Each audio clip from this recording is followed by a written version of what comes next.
I was in my car, and somebody calls me from the church, and he says, our church is on the news. And I said, what do you mean? And he says, the anarchists, they're fighting with the police right in front of our church. We're doing a class right now at course called Global Missions in the 21st Century.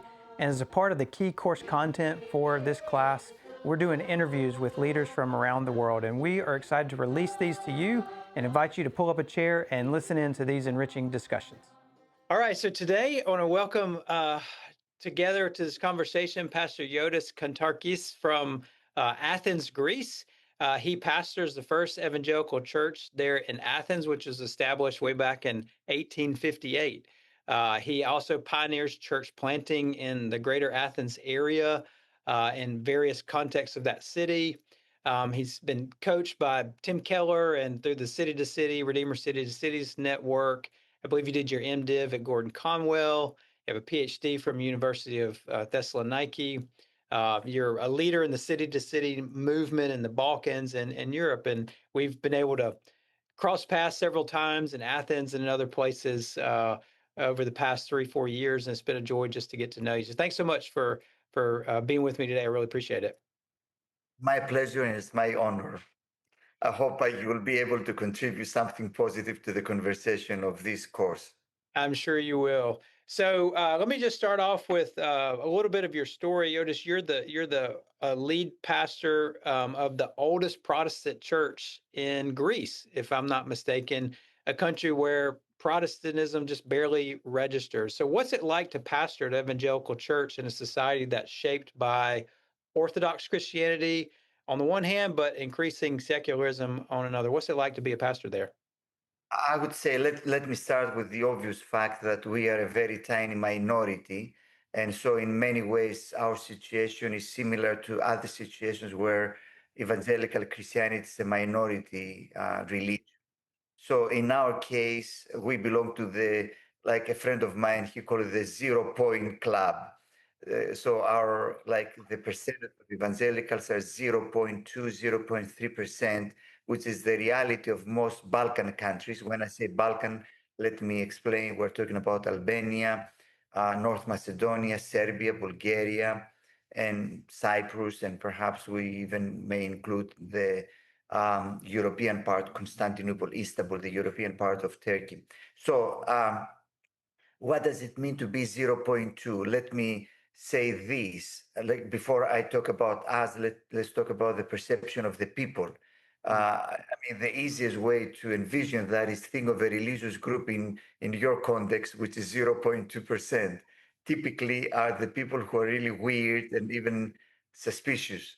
So if your kids started going there, you will be really worried, really alarmed. Who are they? So that's who we are to them. And this is simply sociological fact. It's not that they're bad people thinking of us, like this is, we all have this kind of suspicion to something which is unknown.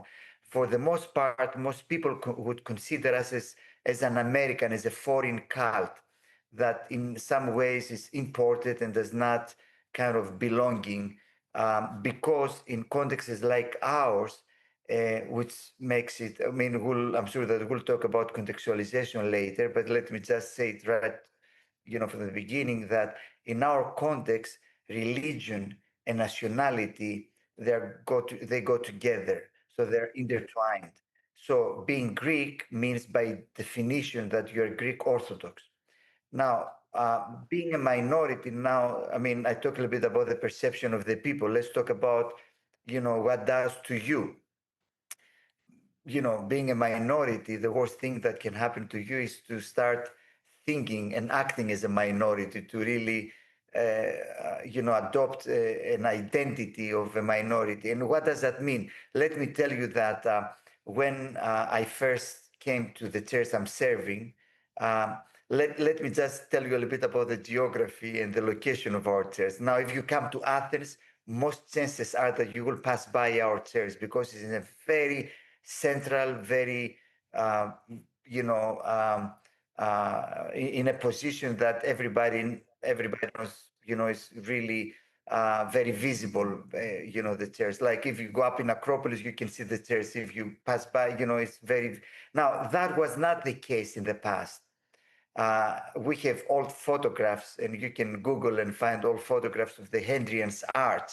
Mm-hmm. And like in the backdrop is the Parthenon. We are right in between the Parthenon in the back, like the Hadrian's Arch, the Temple of Zeus right in front. And many people would take a photograph like the Hadrian's Arch with the back, and right in between is our chair. So you can document like the history from the 1850s all the way to now. So if you go back and you take a look at what you see there, the truth is that you see literally nothing, because that was the outskirts of the city.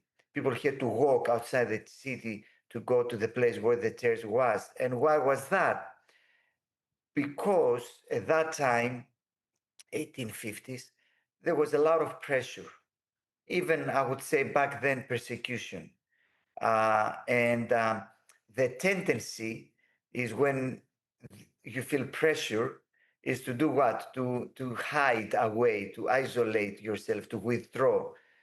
So when I first came as a pastor in this church, older people who remembered, like the old times, told me to this, that, the pastor before the previous pastors used to tell us this: don't bother them so that they don't bother you. Mm. Them is the people, the world, like the mission field. Okay, so don't bother them so that they don't bother you. And many times I make the joke and I say, imagine if that is your mission statement. And of course, all of that reminds us this scripture passes from Matthew 5, where it says that you're the salt of the earth and you're the light of the world, and you don't, put the light under the bucket. And so when you think why you should do that, like it's interesting that the previous verses, so this is Matthew 5:13, Matthew 5:11 and 12, we have the last of the Beatitudes, where it says that you are blessed when they persecute you, they speak vile against you. So if that happens, the temptation is what? To hide. Mm. Another way to hide is to assimilate, becoming the soil that looks like a soil. Okay, so that is the tendency in contexts like ours to see the church as a fortress, so to develop what is called the fortress mentality, where it's you against them, and you try to be protected from the world instead of seeing yourself as an agent of God's kingdom within the world. So a Mm. long Yeah, question. well, I think what you're saying there is is in the face of persecution, you got two options. You, like you said, you can just blend in and assimilate and be basically the same as the world, or you can have this isolationist, separatist, protect ourselves. Yeah. Exactly. So it's exactly, I mean, the two options that you see in Matthew 5:13. So one is exactly to blend in, and, kind of, which is like, actually, these are the temptations, not only when you're a minority, but these are two temptations that the church faces all the time. This is like, let's say, the over contextualization to the point that you become like the world, there is no difference, or the point of kind of isolation and withdrawal, where you go to the other extreme that you have nothing to do with the world. So I know that you are a fan of Baving and the Dutch. Like if you take to the extremes, Kuiper or Harvas. So these are the two. If you take them to Right. extremes, so you know what, it's the church has this prophetic role, let the church be the church, and like emphasizing that kind of the difference, and the church standing against and Kuiper talking about this idea of the church being in the world and transforming from within, all of that. So there are always, you can overdo one or the other, taking to the extremes, and so these are like diachronic temptations for the church. And for us, of course, they take this extra, there's this extra dynamic, being a minority, that there is an extra reason for doing that. So you also mentioned that, like, being a minority, a religious minority, in our context also is in a country which is predominantly Greek Orthodox. So what does it mean to be a Protestant in an Orthodox country? So that is another more particular challenge. But, the question there is that, when we talk about contextualization, to really understand our particular religious context, which, we all have a religious context, but, for us, it's the Greek Orthodox, which has unique features. Hmm. So you mentioned kind of historically where the first evangelical church was, and kind of had this survival mentality. Let's isolate. We're on the outskirts of the city. I've been to your church before and seen where it is. Now it's very much in the center of things. The city has grown around the church, uh, and so but more than that, you have led the church to be in the thick of things, in the center of things. Talk about how you've led your church to abandon that isolationist mentality and adopt a more missional, let's engage with people. How have you done that? We haven't done it. We're still in the process. I mean, but let me say this. There are several stages. One, the location actually plays a significant role. We say that we give shape to buildings, and then the buildings give shape to us. So, in a way, the very fact that, okay, you have a church really at the heart of the city, I mean, how can you avoid the implication? But, okay, then the question is, okay, what does it mean to be like from being a church outside the city? To become a church within the city, to then become a church for the city. So these are different stages. So, like geography made us from a church outside the city to become a church in the city. But how does that play out practically? For us, um, let me just take a moment because I'm running out of battery so that can connect to Okay. the. Just Sure. one second.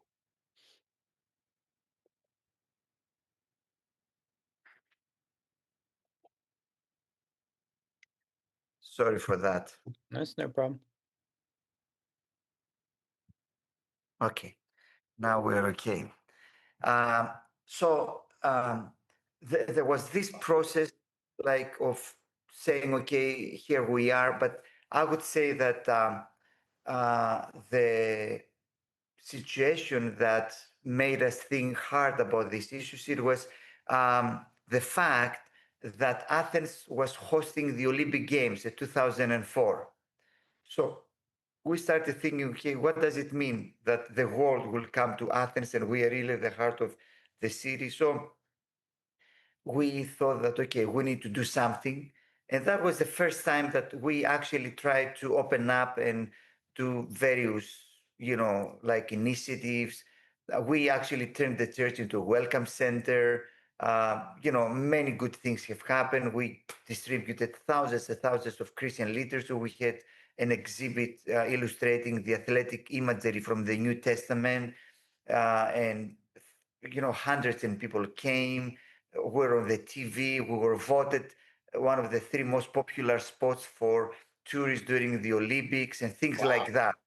Oh yeah, we have like my claim to glory was that our worship service, the first Sunday of the Olympics, was broadcasted live from BBC Radio 4 in the UK, and the Queen listened to my sermon. Oh, Uh, wow. it's fun. And actually, BBC funded the orchestra and choir from All Souls Church, where John Stott was the pastor at that time, to come all the way to Athens to perform from our church. So it was a big deal, many, but all of them at the end, they were kind of like fireworks, very impressive. But at the end, you say, okay, what is the lasting impact? Okay. So that was uh, like the time that we felt, okay, we have a responsibility for the city, but how exactly, what does exactly does that mean? Mm. And 2005, it was the time that by God's providence we have gotten in touch with the like Redeemer Presbyterian, the writings of Tim Keller, like that was before the Center Church, like it was kind of more papers and here and there. understanding the dynamics of the city, understanding the strategic importance of the city, understanding what does it mean for a church to be a church for the city, and all of that. So that was a long process of dealing with these ideas.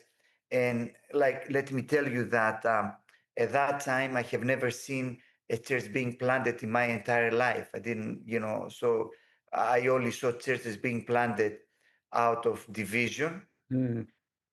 multiplication by division, which is our kind of math, or out of convenience, meaning churches that, okay, too many people in one area, so we don't have to commute, let's start a church, but never a church to, in a missional sense, to be in a place to kind of exemplify the kingdom values and do evangelism and all of that. So all these were new ideas for me. God in his providence kind of started, forming a vision, casting a vision for church planting as the best way to have a lasting impact, gospel impact in a city. Mm. Uh, so that was kind of the story that helped us, and Redeemer Presbyterian and their experience, and also writings and ideas.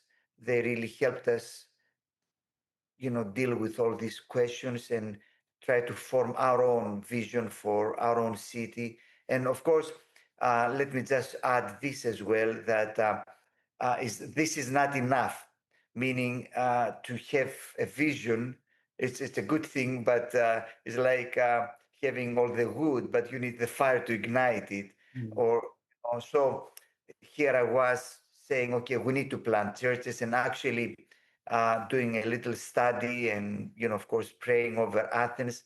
I felt that, okay, there are two locations where we need to plant, and I was quite vocal about that, saying, okay, these are the places we need to plant for these reasons.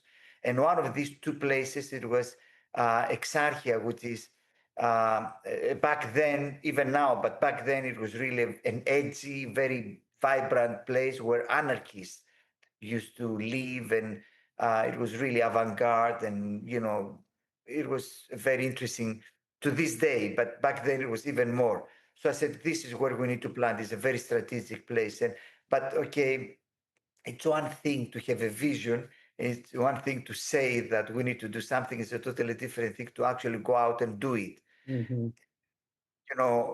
I'm Presbyterian, we're Presbyterians, and we're, in Presbyterian, we're very good in strategizing, providing papers and analyzing, but when it comes time to act, is kind of, you're a bit scared. So um, here is the thing: the winter, December 5th of 2008, it was the year before the beginning of our financial crisis, which started 2009, when we had capital controls and our economy was really, destroyed. There was a demonstration.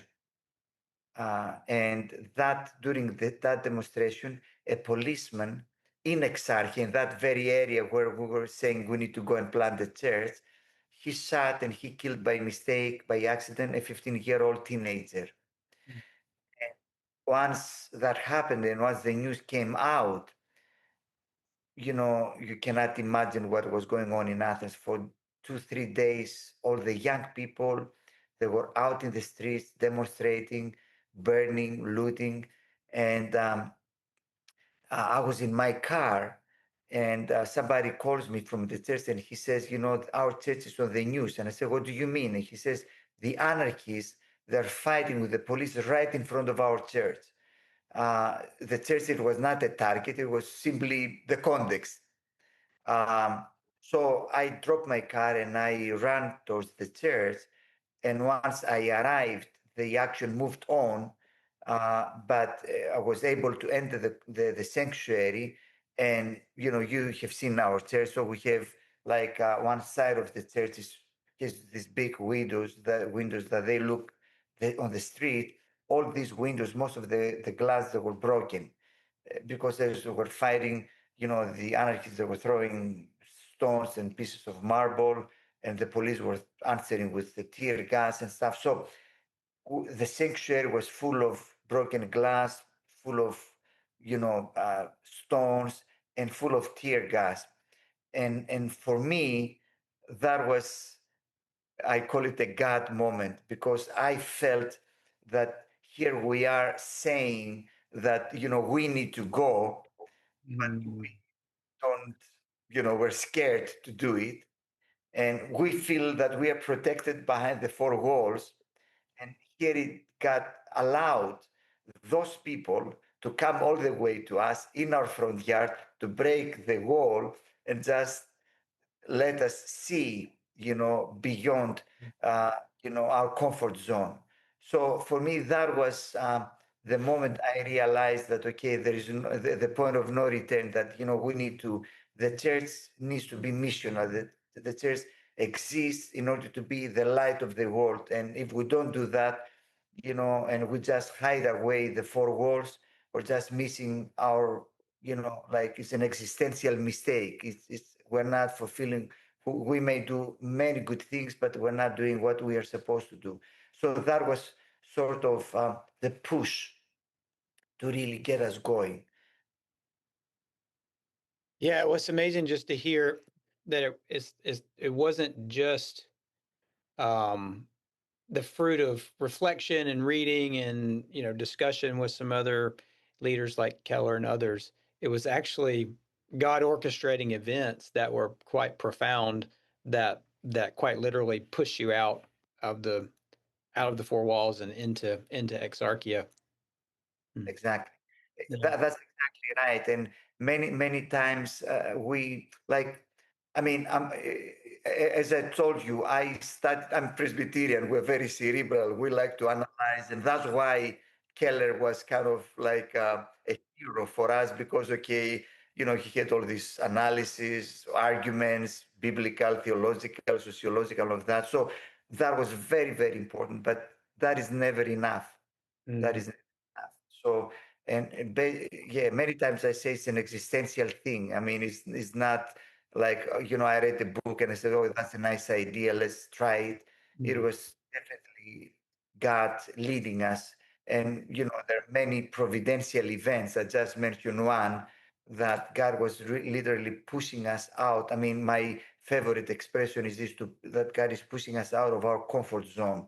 And for us, even like we all have comfort zones, and like you in the South, you live in a very protected, environment, and it's very easy to lose this missional edge.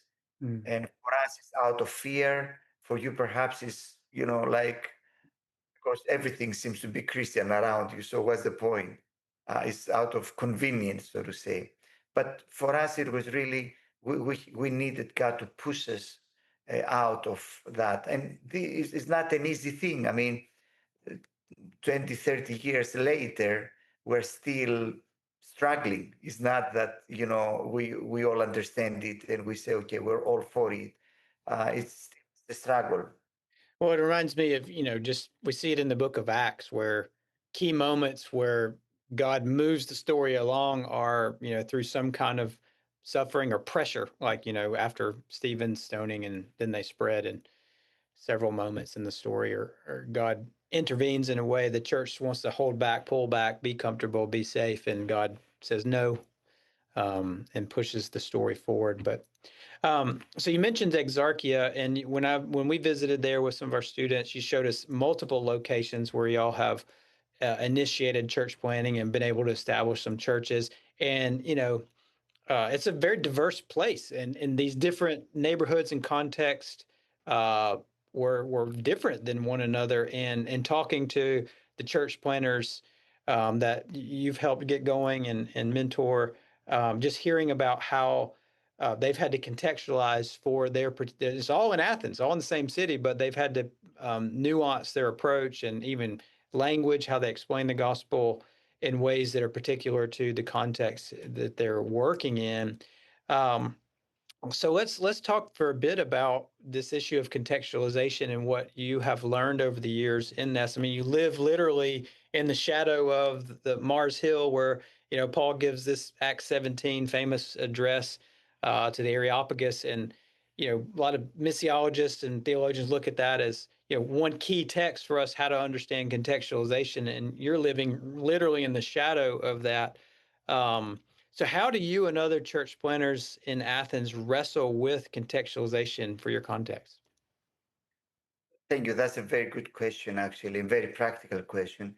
Let me just say that today everybody talks about contextualization. We almost take it for granted, but like 20, 25, 30 years ago, it was kind of what exactly? Because there is always, like, as we talk about assimilation, there is always, kind of the danger. And many people, they felt that when we talk about contextualization, it's a way to compromise the gospel or make it more palatable and stuff. We don't. We make it more edgy. People need to understand the gospel so that they can really respond to it.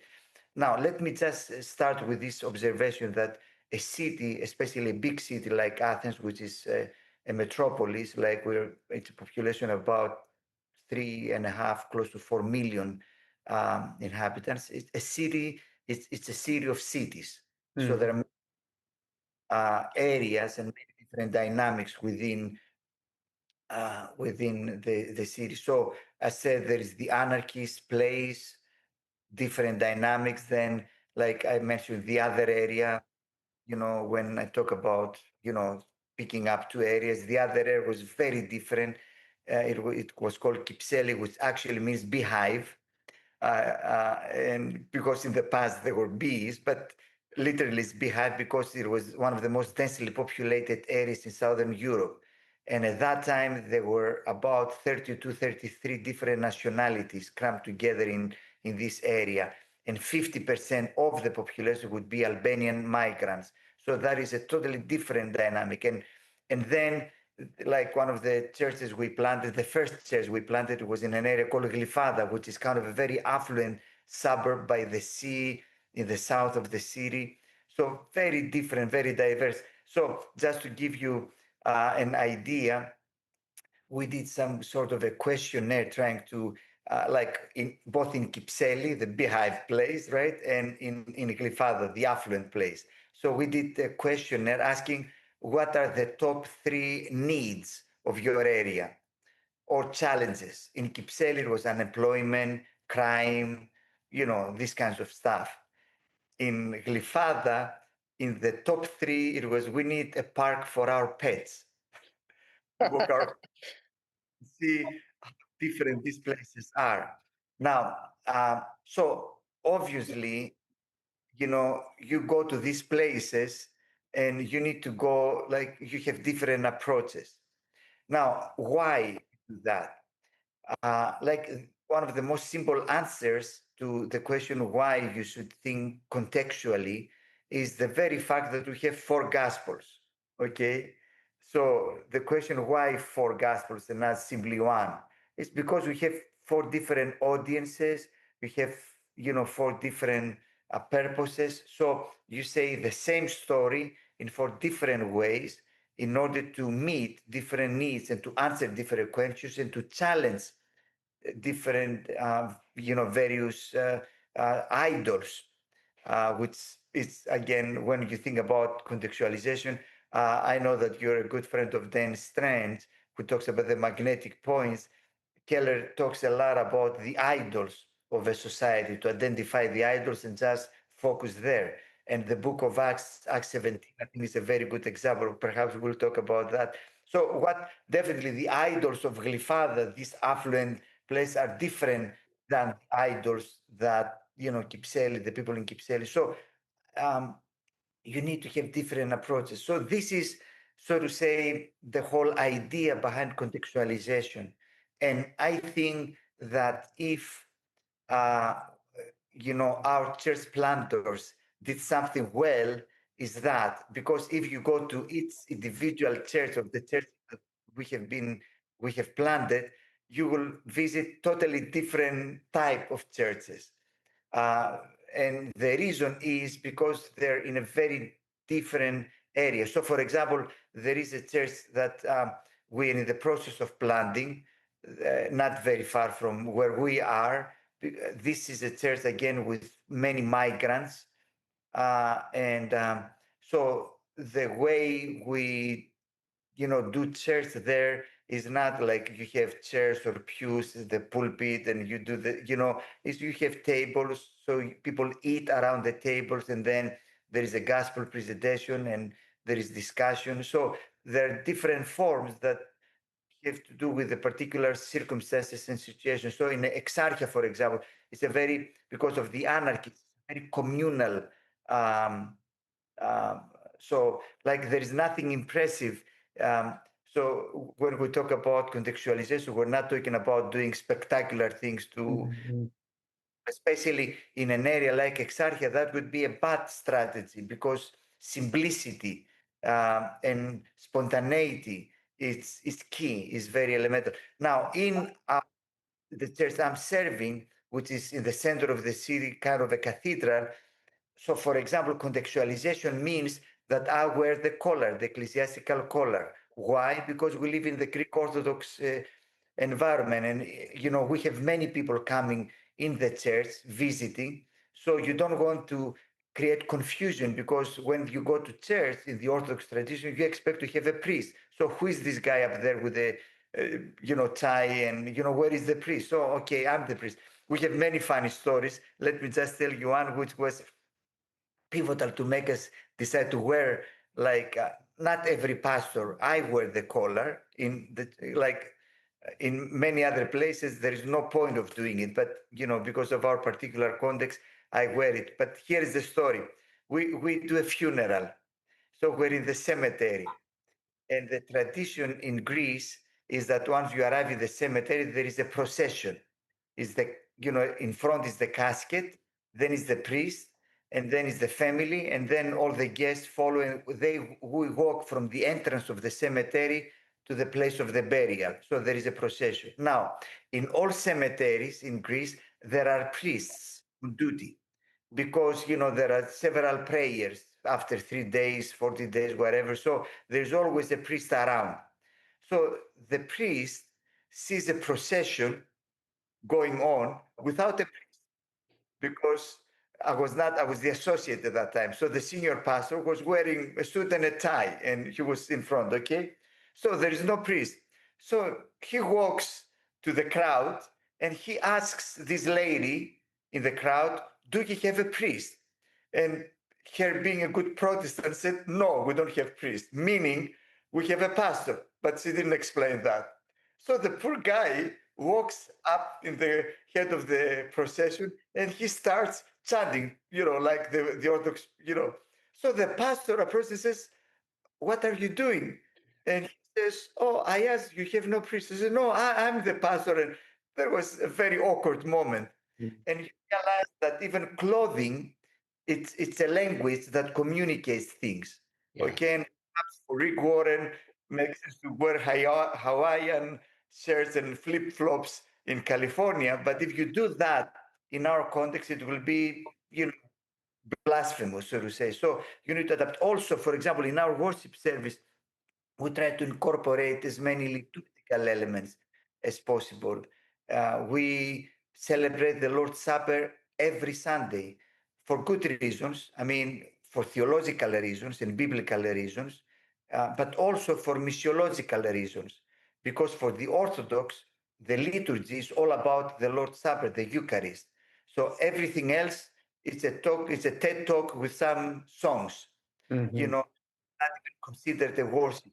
So, like, we are in a place that we need to identify. So that is the one aspect, saying yes to the culture, and contextualization then means that, okay, you adapt where you need to adapt, but also there is this other aspect of challenging. uh, that there are all these particular things that you need to focus in context. So if we go to Acts 17, you didn't ask me, but you mentioned Acts 17. So let me. It's very interesting that Paul identifies the particular idols of the people in front of him. So think about, like, let's think a few of them. One is this. I mean, what Athens was known for. of philosophy, of schools, of education, of knowledge. Okay, so you have like Athens, it was like Oxford, Cambridge, Harvard, Princeton all together. And that in that context, Paul says, I'm here to talk to you about the unknown God, the God that you don't know. And he talks about the times of ignorance. I'm here to talk to you about your ignorance. So also, Greeks used to say everyone who is not a Greek is barbarian, national pride to its peak. So he talks about how from one man God created all human beings. So he's targeting, he knows where it hurts, what are the idols. And he's like targeting. It's a very interesting that I didn't think about it, but I was reading Bruce Winder, who is an Australian New Testament scholar who has done a lot about Pauline literature. So he points out this very interesting thing that Mars Hill, like people, you're talking about contextualization. So Paul talks about Jesus and the resurrection. Okay, in Greek is Jesus is masculine, resurrection is feminine. So what do they think? What do they hear? They think that Paul talks about a god who is called Jesus and a goddess, his consort, who is called resurrection, or Jesus and anastasis. Okay, so Paul needs to explain that, okay, what I mean, like what I say, you hear this, but I mean that. Now, here is the interesting thing. Um, so, like Greeks, as most idolatrous people, they didn't have, they were, they were believing in many gods. Okay, so that was not a problem. But the problem is that when you import a new god or a new goddess in the pantheon, that costs money, because if you accept a new god in Athens, let's say, a new god needs what? A temple. In order to build a temple, you need space, land. So you need to find a piece of land, and you need to build a temple, and also you need to have priests or priestess, a priesthood. So all that costs money. So somebody needs to decide whether we should accept this new God or not. And guess what? What is the body that judges, that decides whether they will accept a new God or not? The Areopagus, Mars Hill. So, uh, so in a way, they think that, okay, we have the authority to judge God. And Paul talks to them about what? About God judging them. So, again, you see this, the how can I say, the uh, like the challenging, he's challenging their idols. However, there is this other notion of subversive fulfillment, which is very interesting there, because when he talks about the altar to the unknown God, which by its the way he talks about it is very interesting. You see, like Keller in his book on preaching, he uses a much simpler scheme. He says yes, but no, but yes. Like you say yes, so there is a longing which is God given, but no, the way you pursue it is wrong. But yes, there is a better way. Okay. So think about what Paul does. So first of all, we haven't found any, there are some altars dedicated to the unknown God, but they're later, like third or fourth century, and they're in Latin. But we have testimonies from writings from Herodotus that about the existence of those kinds of altars. But interestingly enough, is altars dedicated to the unknown gods, plural. Paul already talking about the unknown God, he's already hinting that I'm talking about something different. But why you should build an altar like that? Uh, Perhaps because, an explanation is fear. Okay, I don't want any God to be left out, so let's do one altar so that we can be covered. But there may be something else, that there is a deeper longing, that all the gods that we have, they can deal with many things, but still it seems that there is something missing. And it's interesting that Paul talks about the resurrection, and that is his main focus, because in one of the Greek tragedies, in Orestia, uh, there is this story about Orestes who kills his mother because Clytemnestra, because she has killed Agamemnon, her husband, Orestes' father, after he came back from the Trojan War. So Orestes, is accused that he has killed his mother, right? So what is the court that he appeals and he's going to be judged? Mars Hill, the Areopagus. So Apollo comes before Athena to defend Orestes, and he says this: my father, Zeus, has many tricks. He can do many things, but once the blood of someone dries up in the ground, there is no resurrection. Mm. And this stays in Areopagus, okay? In this trial, there is no resurrection. And so there is this other apologetic scheme that Keller also uses by Pascal, that, uh, when you talk about something so that is desirable, and then, reasonable, then desirable. So, I mean, I wish it was true, and then say, you know what? It actually, imagine the Athenians. They say, okay, there is no resurrection, but what if there was that, he can even do that. So let's call him the unknown God. So the unknown God points to this longing that perhaps, there must be something more. I wish there was something more.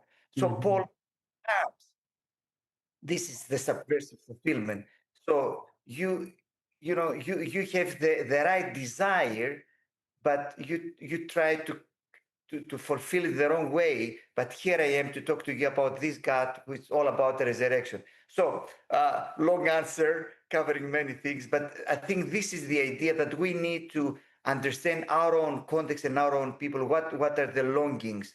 What are the yearnings? And what are the wrong ways people are trying to find fulfillment, and then suggest the way, which is the way of the gospel. Yeah, that's a wonderful exposition of Acts 17. There's so much there. You think you read something and you see everything, and then you see more things. And I remember in talking with Alex when we were there a couple of years ago, one aspect that I know he pointed out was about how they had to, finance a new God's temple and priesthood and all the rest. It was a burden.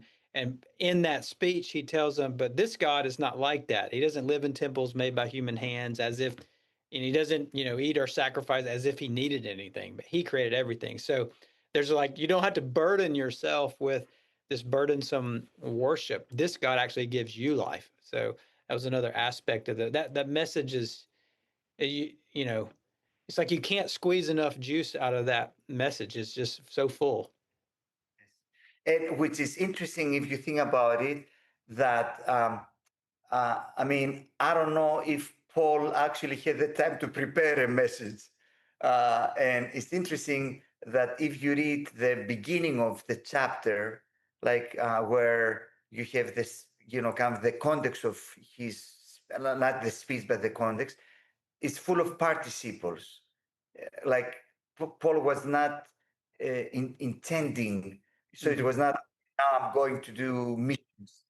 He stayed there waiting, and as he was waiting, he was working, and as he was working, he was observing, and as he was observing, he was having dialogue with other, so it was a casual thing. But you see in God's providence that Paul was the right person to do that. Yeah. To be, and all his upbringing and his education, so he was able to quote Greek poets, and so nothing is by chance. Even our upbringing, learning and, in what we know and, things that we have Yeah. acquired, got, his plans. Well, and one of the probably the most important participle there is at the end of that chain where he was grieved. He was grieving. It says Yes. he was grieved in his heart at what he saw, and that the heart, it's not just he had these amazing powers of intellect. It was like he really grieved at their idolatry and the brokenness and ruin that was having. Uh, Actually, the word is paroxysmos, do you know the word paroxysm? Have you heard this word? It's a medical term, Okay. paroxysm, which means that intense symptoms, Mm. like when there's a paroxysm of pain, is like a medical term if you see on the dictionary, which of course is a Greek word. So Paul was kind of not only grieved, but he was kind of upset. He was feeling this paroxysm. Here is the interesting thing. This is a rare Greek word, even in the New Testament, but you find it in the Septuagint, in the Greek translation of the Old Testament, on several occasions. In the book of Isaiah, for example, I don't have the references, but trust me, it's there. When it describes God's reaction when his people becomes idolatrous. So God's reaction before idolatry is paroxysm. Mm. So in a way, if you think about it, it's not simply this is kind of an emotional reaction. His heart is in tune with God's heart. Mhm. He feels exactly the way that God feels when he sees idolatry. But Paul restrains himself. It's very interesting that he says that he felt this paroxysm, and he uses the word dialegeto, where you get the word dialogue. So his approach was not to go there and, I mean, many times I say, imagine if Peter was instead of Paul and who start kick down the idols and shout to the people. But Paul was making a reasonable, he was having a dialogue with the people. And he was, interestingly enough, he was respectful. So he uses this the monasterus, it's a long word, which it can become it can mean either negatively superstitious or positively devoted, religious, and respectful. And you don't exactly know what he means. So he's kind of, using his word very carefully, not Mhm. to. And I think that is a good lesson for us as we approach people. And he knows quite well their stuff. He knows their poets and he uses them. And I think, like it took me a year to read The City of God by Augustine. And like, I don't remember many things, but I do remember this. What made a huge impression on me, this guy seemed to know philosophy, history better than anyone else. I mean, he knew like the philosophy of the Stoics better than the Stoics themselves. Mhm. And to represent it in a very accurate way, even better than what they would do. So that gave him credibility when he was talking against it, that, he's not doing a caricature. I know quite well, you say, even better than you do. And that was Paul in some ways. And that was God's providence to prepare him for that moment and for that sermon. Mhm. Um, so how do you see this playing out with people in Athens today? I mean, to use a couple different, conversation partners here, J.H. Bavinck, and you mentioned earlier his five magnetic points that we all have this religious longing for God that God has implanted in us that gets, suppressed and pushed down and redirected towards in idolatrous ways.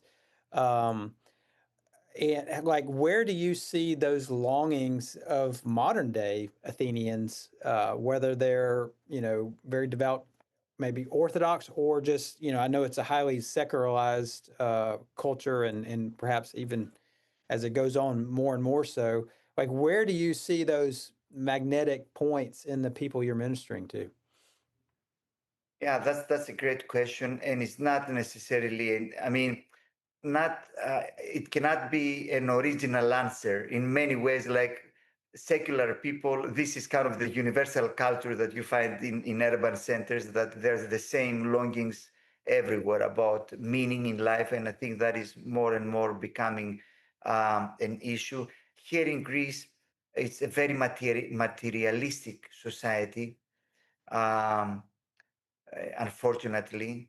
So most people there after uh, pleasure. That is a big issue in among the young people. Um, so these are, uh, the challenges that we face. We don't see spiritual hunger at all, which is very interesting. We don't see people seeking after the Lord and having spiritual longings in that sense. Um, so I would say that what we do. So, for example, we have started something that we call a third space, where we do a lot of what we can call cultural apologetics. And basically, what we use is uh, like arts and literature or movies or theater to really connect with people and just be able through that to direct them to spiritual things and to the gospel. So, for example, let's start with literature. So we have a book club where actually, we just read The Parable of the Sower by Octavia Butler, which is a quite popular book. Even in the United States, it was um, an old book, but it became quite popular in many colleges. Is being taught in graduate and undergraduate schools and whatnot. So that gives us opportunity to really, address all the spiritual issues and see, okay, that's how they, like Butler, for example, she is inventing her own religion. Like that's the story. And the earth seeds and God is changed and all of that. Okay, all right, is that enough? Does it satisfy your hunger, or there is something else? But let me give you two other examples. One from a movie. Like, I don't know if you watched the movie Amnet. Mm-mm. Uh, it's a movie, perhaps it will win most of the Oscars. And there is spoiler alert, all right? I'll do some spoilers here. Is the story of how Shakespeare wrote his play Hamlet. So Hamlet is one of his boys. So his wife gave birth to twins, Judith and Hamlet. And there is this point that Judith becomes seriously ill. They're young boys, like 10, 11 years old, okay, young kids. So she's about to die. She's literally on her deathbed. And Amnet loves her so much, and he cannot accept to lose his sister. So she says to her, I cannot let you die. You know what? Death comes, but we'll fool him. I will come to you. I will go to your place. I will, and then you go to my place, and I will. So guess what? They sleep, and in the morning, Judith wakes up well and alive, and Amnet is dead. Mm. Now, in the room, in the movie theater, everybody was crying. Mm. Why?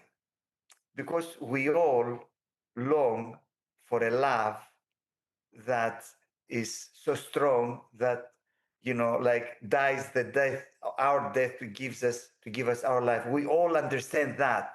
Mm. Now, of course, the message of the movie is not that happens, but then the whole message is that comfort comes because the mother is very upset with Shakespeare because he was not there and all of that.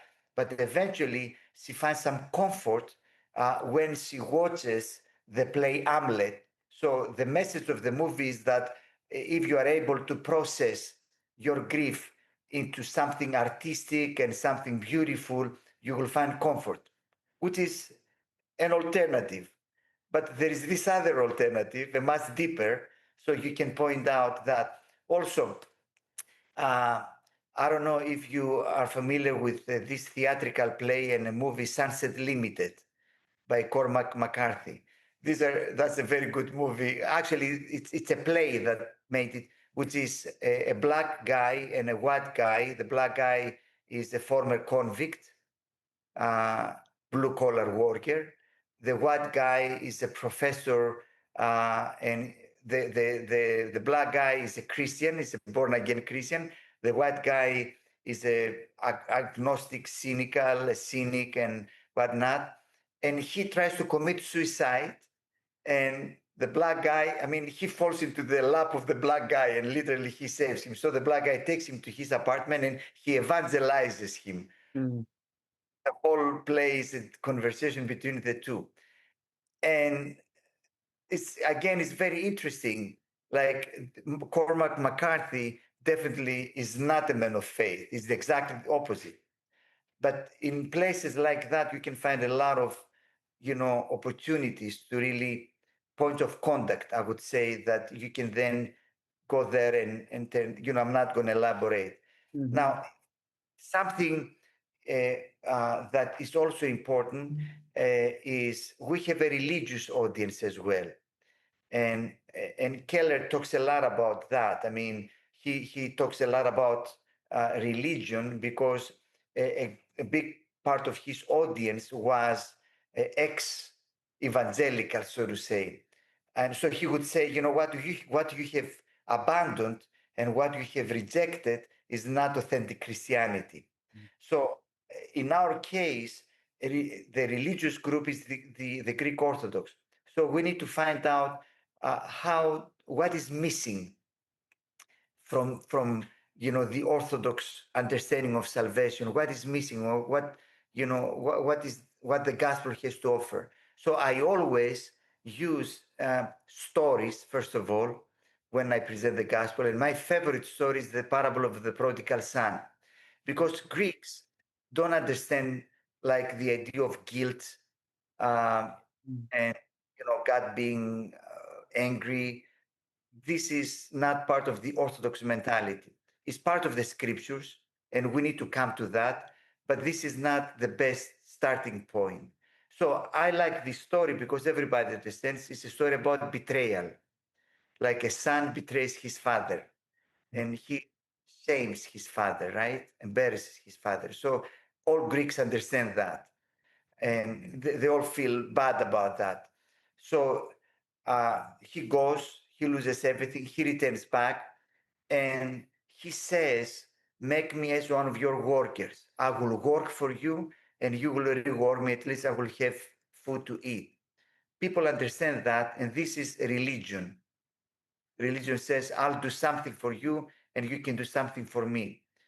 And now, I know as evangelicals, we love the notion of justification by faith, and I love it, and I think it's very important. But if you frame it like this, the Orthodox people won't understand it. But for me, justification by faith is equal with this act when the father runs to the son and he kisses him. Mm. So, talking about justification by faith, I talk about the kiss of the father that makes you again a son and a daughter. Mm. So it's not for the Orthodox, there is no assurance of salvation ever. Salvation is a journey that you never know. You try to be okay, you try to not do something stupid, to take communion, to do this, to do that. So you never know. So so when you present the gospel, it's so important to explain that the whole point of the gospel is acceptance, and is the father, the kiss of the father giving the ring is again bringing in the family, the son feels gratitude for that. So the context uh, you know helps you understand or pushes you understand the way that you present the gospel. Long answer, sorry for. No, that's beautiful. Yeah, it's wonderful. See, that was very, very insightful and helpful. Um, couple questions as we draw this to a close today. One, you and your coworkers there are very attuned to the issues of, cultural idolatry, cultural apologetics, subversive fulfillment, magnetic points. How are you affirming and yet confronting, and then showing how Christ fulfills? It's almost like you have to do that for survival and for growth. I mean, that is really the context of mission there has forced you to really train your discernment powers along those themes. Where you mentioned earlier in the conversation where we are in the Bible Belt in the South, and I know you've been here numerous times, and so you're aware of kind of this context where it's like, well, I mean, heck, everything is Christian here. So um, the context is not as conducive to us refining those abilities to discern cultural idolatry, and how, as Newbigin says, the cross speaks both a yes and a no to the world, to the culture. Um, from what you've observed for my context, our context, what wisdom can you share with Christians here to get better at this aspect of not just contextualization for the lost, but even how the world is affecting us? What can you share that you've observed about our context? Uh, in all humility, I will share these things. You mentioned New Begin, and I think he also talks about what he calls the plausibility structures. He observes in the West, in the secular West, things that people took for granted, and there were some kind of structures that were, kind of understood and accepted, and you can take for granted they're not anymore. So I would say, don't be alarmed when your society becomes secular, Mm.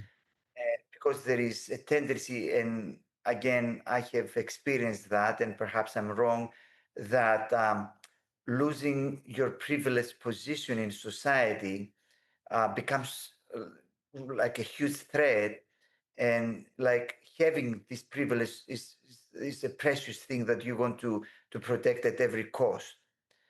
Don't. You're the exception. Meaning, if you see the church history and if you see around the globe having a privileged position, Christian schools like, I don't know about your city, but in other cities in Alabama, have been, like everything is Christian. Your school is Christian. The supermarket is Christian. The music in these big stores is Christian and stuff. And you love that. And if you lose that, you feel that this is the exception. I mean, let me tell you this. First time I was in Birmingham, Alabama, many years ago, and we went out for lunch with a brother from a church. And back then I was like, I lived for 6 years in Boston, East Coast, which again is a totally different situation. They're very secular, right? And I grew up in Greece, and I live in Greece all my life. So we go out for lunch. And even though I have lived in Boston for 6 years, I have never seen what I'm going to tell you. So there is a group of young people being on the table and bowing their heads and praying. Mm. It was the first time ever in my life seeing that scene. Young people in a restaurant bowing down and praying. I have never seen that ever in my life. So, which is fine, but all I'm saying is the exception. So it's really exceptional. So don't be alarmed. In many ways, if God, I mean, I'm not saying celebrate, but I'm saying don't be alarmed. If that happens, the solution is not to try to maintain it at every cost with political maneuvering and whatever, is to accept it as a fact and say, perhaps this is a God-given opportunity to recapture the missional edge of what is at the heart of the identity of being a church. So that is why when many churches, especially in the South, they think of missions, the only thing I can think is about the mission field out there, because everything they live in the Christendom. So I think that's something that you need to be prepared, and like I always say, that secularism for us is a friend, Mm. because secularism um, it means breaking ties from tradition, breaking ties from religiosity. And for us, that is Greek Orthodox and nominal Christianity. So for us, that presents us with a new opportunity. So in some ways, what you think is it's a foe, it may be a friend. Mm. Some ways. So definitely, I would say that that is something that the church in the United States needs to recapture and not be alarmed, but see a new opportunity there to really reach out.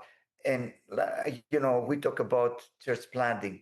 Um, like nominal Christianity, it's everywhere.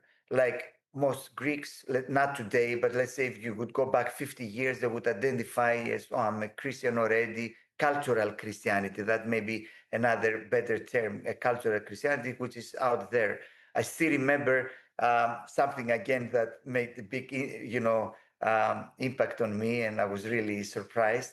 I was in Greenville, and I was a family was hosting me, and also they were hosting some young people from a ministry. It was a missions conference. And I started having conversations with this young guy, and I asked him how he came to know the Lord. And he told me, we used to live in the East, and then we moved to Greenville, and my parents were totally irreligious. But when we moved to Greenville, my father decided that we need to choose and start attending a church because it was good for his career, which in our context is exactly the opposite. You realize that, if people find out that you're in Basilica, that may cost you your career. So Christianity, okay? Um, but there is all of that. So don't, uh, when you think about ministry, I mean, so it's always a temptation to think that the church is about us having good time, and it's not about reaching out, because it seems that everything is Christian around us. And so it's very easy for the church to be inwardly drawn, and that, I think, is a challenge, how you can push yourself out of your comfort zone. And planting churches, like I always explain that in the United States, in most cases, not everywhere, means that I take 50, 100 people, and a pastor, a music director, full budget for 2 years, and I go to this area because new people, new residents come, and many of them, they may be Presbyterian, Methodist, whatever, and I plant a church. And like in our context, planting means that Saturday night I wonder whether anybody will show up tomorrow morning. And Hmm. really be out there and do evangelism and really reach out. So long answer, that I think the church in the United States, can be encouraged by brothers and sisters from around the globe, that is, if you lose your privileged position, it's not the end of the world. It may be good for you. Don't be alarmed. See, Mm. Yeah, no, that's very helpful, very insightful. And, part of the reason I'm having all of these interviews with people from different parts of the world is to be encouraged, but also to be challenged. We need the voices from the global church to speak into our lives as just a matter of our own spiritual health and faithfulness to God and His mission.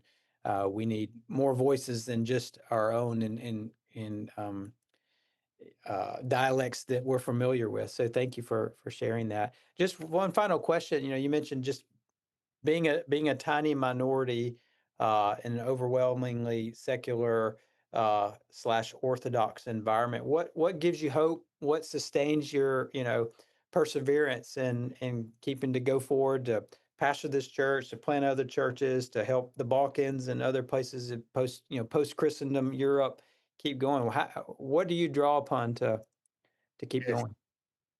obviously the number one temptation, if you're in a situation like this, is of course hiding away, or the other is cynicism, to say what's the point. Now, let me say this. Uh, on the one hand, um, I would say that what gives me encouragement is Luke 15. So I was in Seoul, Korea, uh, not when I came, I went like last October as well for the second time for a conference, the World Evangelical Alliance. And so I heard the Koreans praying that now there are about 30% evangelicals, that will rise to 50%, that 1 out of 2 Koreans will be a born again believer. And of course, you have the parable of the prodigal son, which is 1 out of 2, like one son of two. So, of course, thank God there is this other parable, 10, like the 10%, 1 out of 10. But thank God there is the 1 out of 100. So, like where Right. in all contexts, there is cause for celebration. Mm. It is worth pursuing, So the shepherd goes out for the one sheep, which is 1 out of 100, but still it's cause for celebration. So that in a sense is teaching me that our lot in God's providence is to celebrate for the one sheep. Of course, um, like one of the things that Keller said, one of his last talks that I have heard him when he talked about what makes you hopeful, he said something which is quite simple if you think about that. Nothing of all these big revivals or big moments, nothing has happened. Nothing that has happened. Um, anybody has expected it that it would happen. Sorry for my English. So, for example, imagine England like in huge decay, alcoholism, crime, and then John Wesley comes on, and there is this huge revival. So nothing significant has happened that who can predict? Like Korea is a good example. 50 years ago, it was 0%. Now it's 30%. Brazil is another good example. I mean, who can tell what the future holds? So our, challenge is to be faithful. Mm. Now, the last thing is this, talking about salt. Um, it's about potency that you don't need. I mean, my dream is not that one day Greece will become an evangelical country or a Protestant country. I don't really care about that, but I do hope that if we are salt, um, there is some sort of potency that even the Greek Orthodox Church will become a more gospel-centered church, Mm. and the atmosphere will change. And many times, changing the culture and the atmosphere can play a significant role. So, if we planned 100 churches with 100 members each, the zero point 0.2 will become 0.3, which may sound insignificant, but I believe that the spiritual climate of the city will change.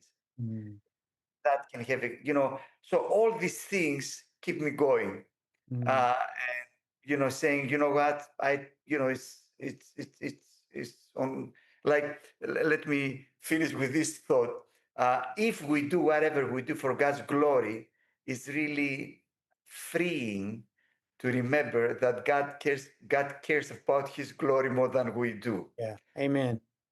I say, okay, I'm doing it for your glory, and God cares about his glory. So I, give whatever, and then God can do the rest. Mm. Well, thank you so much, Pastor Giotis. As always, it's a stimulating conversation whenever we're able to talk. I love being around you, and I hope in God's providence I get to be around you some more. However the Lord wants to cross our paths in the future. But thank you so much for your time today. It's been a very enriching hour for us, for me, and I think for our students to listen to this. So thank you so much. Thank you. I appreciate that.